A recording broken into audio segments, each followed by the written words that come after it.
Oh yeah, sure, you can sit over there, no problem.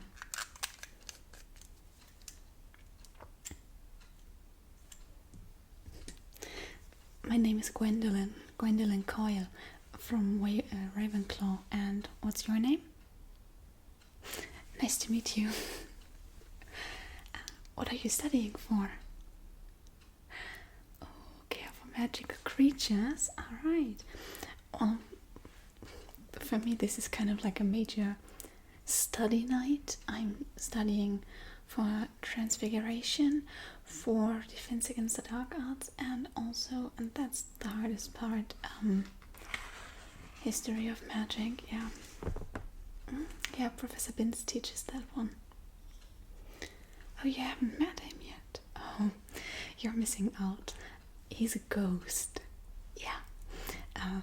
Rumors are that he's been teaching for hundreds of years, and one morning he just woke up and he had died overnight, but he didn't even notice. So he woke up a ghost and just went to class and taught the students as a ghost, and he's been doing that ever since. Yeah.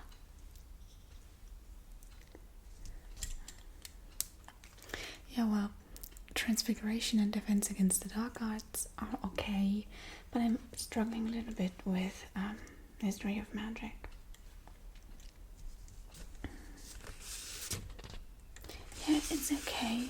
I've got a good feeling about it. It's just that I'm not 100% sure, just like 99%, and that 1% is very important. Yeah.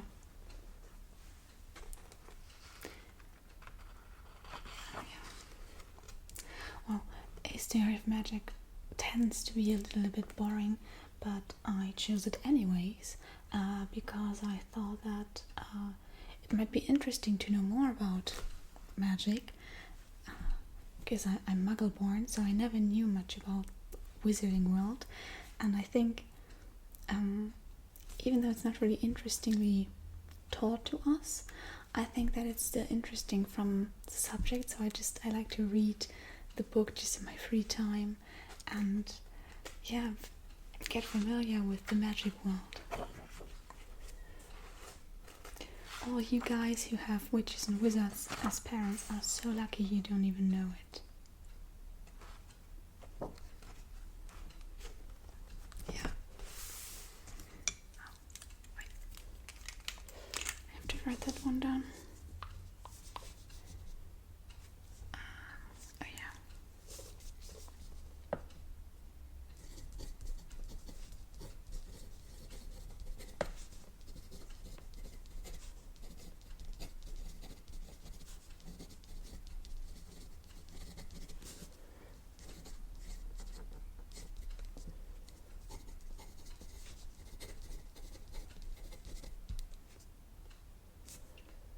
If I'm good at school, depends, I would say. Yeah, okay. Well then, I would say that I'm good, I guess. Yeah. I can help you study if you'd like. Yeah. Do you have a book or anything, so I can just like ask you questions about your subject? Yeah. Thanks. Yeah, I plan on taking care of magical creatures next year. I'm very excited. Who teaches that one? Yeah. Okay. Which chapter are you in? Oh, the whole book. Oh. Okay. Summary at the end? Okay, let me see.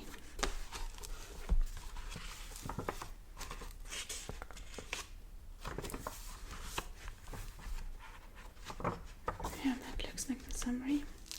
Okay. Well, I could just ask you questions. Would you like me to write it down a little bit and then I can give you the notes? Am I done?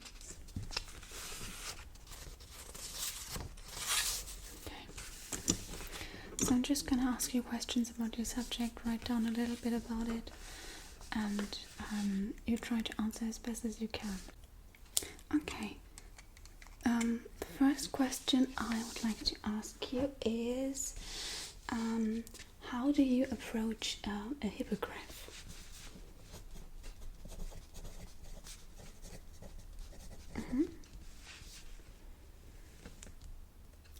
Yeah, and you bow,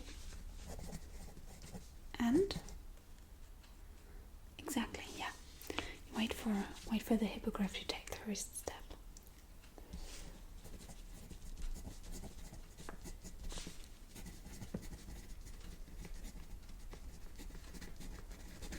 Okay, next one.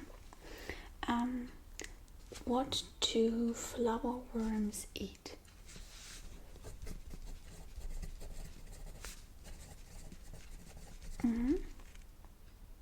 Yeah, just salad, yeah. Yeah, they're herbivores, yeah. Do you need to know like the big words like herbivores, or is it okay if you just write they eat cabbages? Okay, I wrote it down, so if you want to learn that, you got it on your paper. Okay, then for how long can a fire salamander live independently of its fire after the fire has been extinguished? Oh, you don't know. Well, it says here that fire salamanders are just those little salamanders that are born from flames of a fire, and they live for as long as the fire burns. But if you rub them with pepper, they can. If you feed them pepper, both, they can survive longer. So, for how long maximum? No problem. So fire salamanders. Yeah, I think you need to rehearse this one a little bit more. 6 hours is the answer. Okay. Then, what? This is a very nice one, because this one is: what classification do purebred kneazles have by the Ministry of Magic? And you know what? I actually got a kneazle as a pet. My parents bought me one when we came here. Yeah, not quite. The kneazle has XXX, so 3 times, not 4 times. Just out of curiosity, why did you think it was 4? Oh yeah, I guess that makes sense. Yeah. Okay, next one.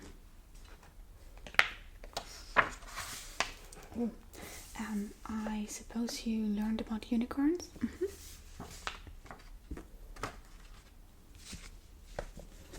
So, unicorns.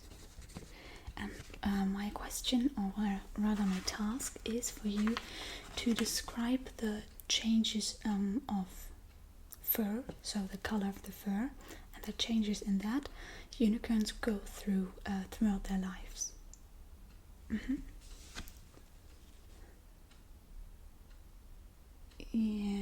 Yeah, they're born golden. Yeah, that was right. So, born golden. Yeah, okay. And then, yeah, they turned silver, but at what age? Yeah, 2. That's right.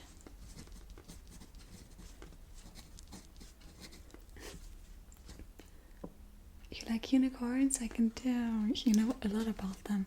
Okay, but they... at what age do they turn white? 7.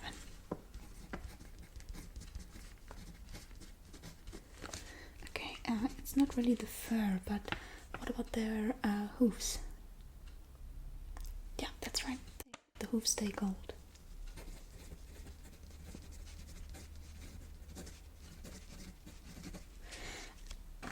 And do you also know when the horn grows in? Okay. And 4. Good. Yeah. Okay, wait a minute, I gotta get some new ink.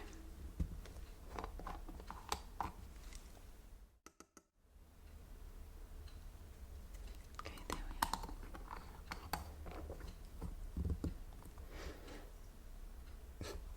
Yeah, I don't really like writing with feathers, so I got this one, which is a special pen. I think most muggles use that one, or use a similar one, but they don't have to dip it in ink. Oops, I think, yeah.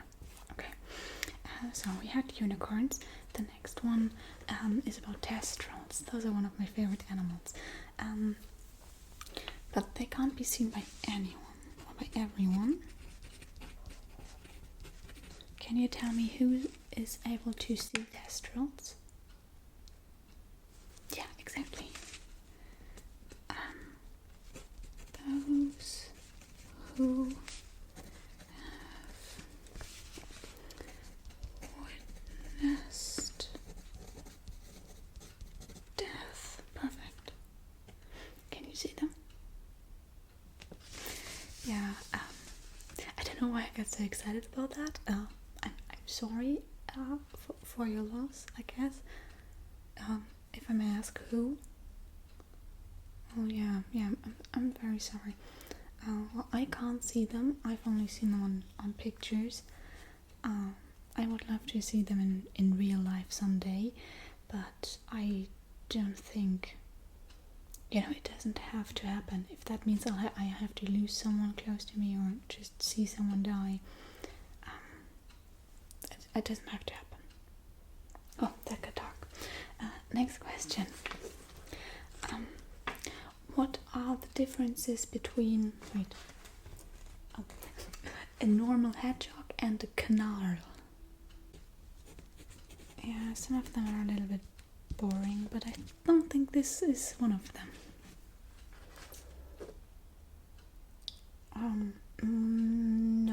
No. There aren't any outer differences. Yeah.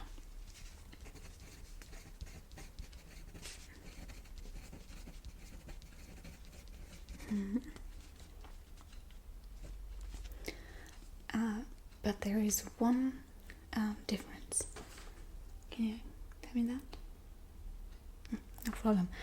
So if you put food out for a normal hedgehog, it will eat the food. But if you put food out for a canal, it will think that this is a trap and will, in revenge, ruin the garden of the person who put out the food. So it's a very, very evil little creature. So I'm gonna write destroys garden if food is put out, okay? Destroys garden if offered food. That's even better. If offered food.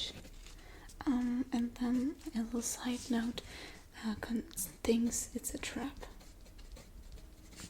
It's a trap, okay. Then next one. Did you have those ones as well? Okay. Describe to me what a chimera looks like. Chimera, yeah. Yeah, head of lion, that's right. Lion's head. Not a sheep, but yeah, a goat. Body of sheep. Now I wanted to say sheep too. Body of goat.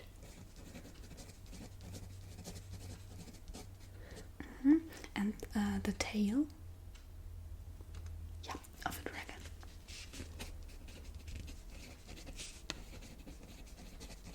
That is correct. Okay, great. I think you're doing really good. At the beginning it was a bit wobbly, but now you're doing really good. Yeah. Okay. What can the trackle of the glumbumble be used for? What's the glumbumble? Oh, you don't know either. Okay.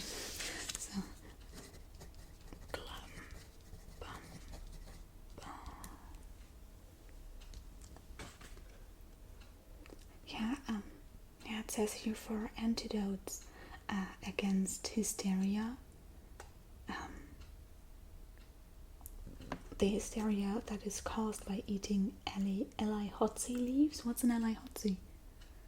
Yeah, it's a plant, but so antidote to hysteria, and then as a side note, caused by eating elaiotzi leaves. Okay. Yeah, I don't even know what kind of animal to imagine when I hear that. I'm really excited for next year. Okay, what do muggles call the dearie call? Oh, I know that. I knew that. Dearie call. Yeah. Don't know it. No worries. We call it, well, I'm not a muggle, but back when I thought I was a muggle, we used to call this dodo, so just D-O-D-O, dodo, and muggles believe that the dodo is extinct. They don't know it still exists. Does it still exist? So it is real, and it does exist. Oh my god. I gotta remember that. Okay.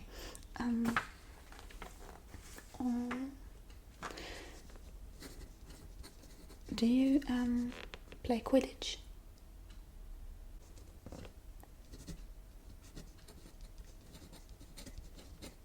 What position? Oh, I'll have to cheer for you next time then. But this question, it's a little bit brutal. The question is, why did the golden snidget, not the golden snitch, the golden snidget almost go extinct? I knew you knew that. Yeah, I think that's so brutal that they caught the little birds, and when they caught them, they squished them to death. Yeah, so killed for Quidditch purposes. I'm actually very, very glad that we're not using birds anymore. I wouldn't enjoy watching Quidditch if they were killing little birds. No. Okay. Yeah. Well, I tried playing, in my first year, but I'm not very talented, so I'm fine, I guess, with just sitting and cheering, but that I really like, so yeah, my partner plays Quidditch, so I always cheer for them. Yeah, okay. I think we're done. Yeah, that's stuff for the next year already.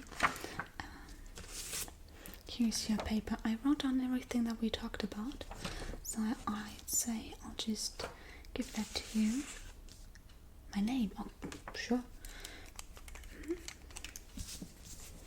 Yeah, I'll just write it at the bottom, very small.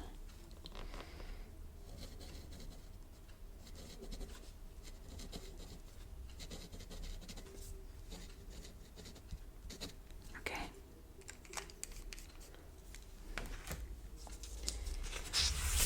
See, my name, the questions. Yeah. Your book. There you go. Yeah. No problem. Really, don't worry about it. Yeah, as I said, I'm just studying for the Goblin, or I'm studying the Goblin Rebellions. Yeah, that's just my little paper. I don't think I'm going to try and use this during the exam. I think they're pretty serious about cheating, but I'm using this to rehearse. That's why the corners are a little messed up. My knees are chewed on it. Yeah. I can read it to you. Okay. So, yeah. The Goblin Goblin Rebellions were a series of rebellions in which the goblin population of the wizarding world revolted against discrimination and prejudice toward their kind by wizards and witches. They were most prevalent during the 17th and 18th centuries. The rebellions, not the goblins themselves, obviously. One rebellion in 1612 took place in the vicinity of Hogsmeade Village. The Three Broomsticks Inn was used as the wizards' headquarters for the rebellion. In 1752, another Goblin Rebellion occurred in Great Britain. Due to mismanaging this rebellion, Minister for Magic Albert Boot resigned. His replacement, Basil Fleck, lasted in office only 2 months, resigning when the goblins allied themselves with the werewolves. His Faestus Gore was then elected minister. I think the names of the goblins will be easier to remember than the ones of the Ministers of Magic. Yeah, you'll see why. Another rebellion took place in the 18th century and was noted to be a popular one, as Urg the Unclean, a goblin, participated in that one and was featured on a chocolate frog card for doing so. I got that one in my room, the chocolate frog card. Yeah, and I mean, Urg the Unclean is so much easier to remember than Hephaestus Gore. Also, I think you could already hear my opinion a little bit. Yeah, I think goblins deserve to have their place in the wizarding world. Maybe that's because they're muggle-born, but the whole concept of meaningless is a little bit strange to me. I mean, goblins are human too, in a way. They're goblin, yeah, you know. Okay, anyway. According to the Wombat, these rebellions may have occurred because of lack of goblin representation on the Wizengamot. Attempts to enslave goblins as house elves, stripping of wand privileges, wizard attempts to control Gringotts, or the brutal goblin slayings by Yardley Platt. Yeah, house elves is another topic, yeah. And then just I added that still today many witches and wizards don't like goblins and don't think they deserve rights. Yeah. Yeah, that was my text basically.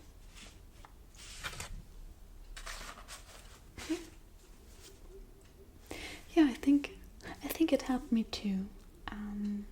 Yeah, at least next year I'll know what to expect when I choose care for magical creatures in my curriculum.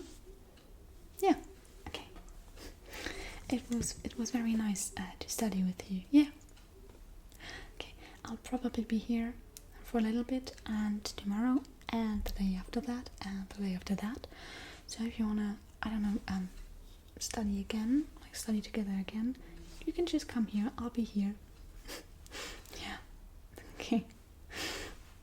Bye, have a good day.